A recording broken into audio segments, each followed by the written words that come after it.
Hello, everybody. It's me, Sprite. Today, we're going to be talking about a game that just came out and one that's made by an actual VR dev that we know of, Skydance's Behemoth. It's been anticipated for a while now, and I've been looking really forward to this title. And I ended up buying it on the Quest. So this review is based off the Quest version of the game, not PC VR. So the game is not running at its full potential with the graphics, but this review mainly applies to the gameplay. While the game may not be running at its full potential on graphics, the gameplay is still there, and it runs very good, I will say, for a Quest game. But anyways, let's talk about Skydance's Behemoth. The story follows a guy named Ren who has been cursed with something called Rot, and Rot is sort of like your symbiote of this game. You end up getting laced with this power called Rot Power, which is basically like if the Spider-Man symbiote was in VR, or Spartan Rage, most similarly. The game takes place around medieval times, but obviously it's fictional, so it has its own spiritual elements. It kind of reminds me of Asgard's Wrath 2 in that sort of way. Now, how does the game feel? The game feels sort of like a mix between The Walking Dead and something like Blade and Sorcery. The game's combat is probably its best portion, in my opinion. The game, honestly, the weapon handling is very similar to Walking Dead Saints and Sinners, but it's a lot faster to keep up with its sort of faster-paced gameplay.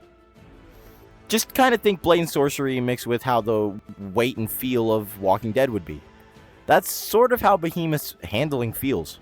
The game also offers a huge variety of weapons like axes, two-handed swords, regular like short swords, or even bow and arrows, and you have a grappling hook. The grappling hook is a key feature of this game, considering it's how you do most stuff and navigate the map, and you can even use it in combat by yanking enemies across and killing them. It's pretty cool. Also, this game's gore is pretty good.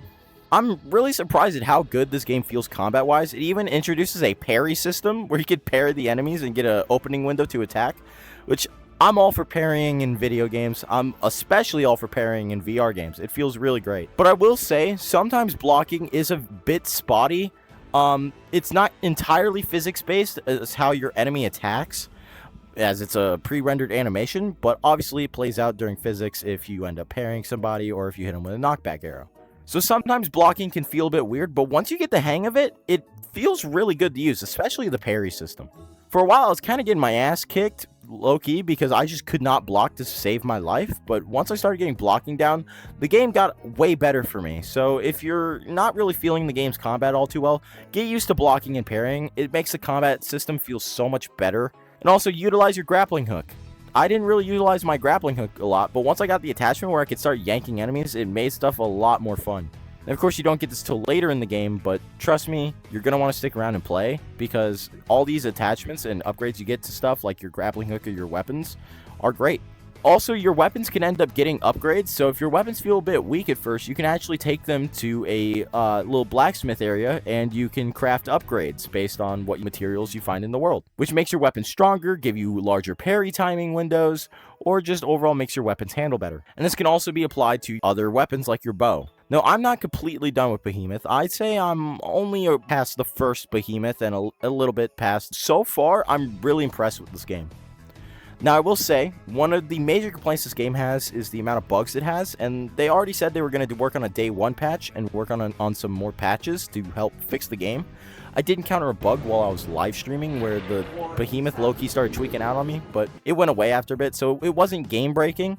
But there are a few visual glitches or just gameplay glitches that kind of happen. They don't happen too often, but they do happen. So just keep note of that, but they are working on a patch to fix some of these bugs, so my version of Behemoth might be different to what you'll end up playing. Now let's talk about the game's graphics. Now obviously I'm running on the Quest, so obviously the graphics aren't at the full potential, but for a Quest game, this game looks really good. It definitely looks better than The Walking Dead Saints and Sinners Chapter 2. When that released on Quest, that was an absolute nightmare to play. So Behemoth does feel really polished for a Quest game, despite the few bugs that I had while playing, but the graphics are actually not too bad. Now, it's not Batman Arkham Shadow level here or Red Matter 2 level, but for a Quest game, I'm really surprised at how optimized this game runs and how good the graphics are. Now, I'm surprised at how well optimized they got this game to run at the frame rate they did, while also keeping the graphics looking pretty good. Now, the game also offers an arena mode, so if you're not always up to play the story and you just want to get into some combat, it offers an arena mode that's pretty similar to The Walking Dead's arena mode, just without the crafting. They basically just give you the weapons. I will say the arena mode is really fun. It's not as polished as I'd like it to be, but just going in and getting some combat in is really fun, and it's good to do when you just don't want to hop into the story all the time.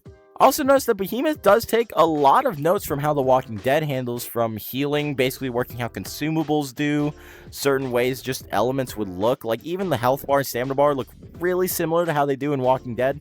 So I can tell this is basically around the same engine, but it all works really well and have been changed in some sort of way to make them look different or feel different than The Walking Dead. Even when you're making your character, the character customization screen is basically identical to The Walking Dead's, where you can select your voice type and your arm type and your skin color, which is basically how The Walking Dead did it, where it was basically just male, female, and different skin color. And that was really about it. Now, is Behemoth worth your money? I believe so. I believe Behemoth is very strong and probably one of the best games we've gotten in 2024, right alongside Batman Arkham Shadow and Metro Awakening. Now, is it better than those two games? I'm not going to compare because they're two different genres. Why would I compare them? But quality-wise, I'd say Batman Arkham Shadow is probably the best game this year, and in my opinion, I had more fun with Behemoth than Metro Awakening, but that's just because I wasn't a big Metro fan in the first place. It just wasn't sort of my kind of thing. So if you're a huge Metro fan, that might have been better for you. You know, it just depends, but I'm not going to compare all three of them just because they're three different genres. Just go ahead and give Behemoth a try. You know, you might like it. It's honestly amazing, and the combat feels great. I honestly think you should give it a try if you're into Blade and Sorcery style combat, or if you're a big fan of the Walking Dead games. I highly suggest it. If I were to give Behemoth a rating, I'd give it a 9 out of 10. It's not perfect, there's a few bugs and glitches that need to be ironed out, but so far the story and the combat is absolutely amazing. And I believe with just a little more polish, this game could become a 9.5 out of 10. So yeah, there's my review of Behemoth. If you guys enjoyed this video, make sure you leave a like, subscribe, and if you want to see more videos / reviews, let me know down in the comments and I might make more. Anyways, I will see you all in the next video. Peace.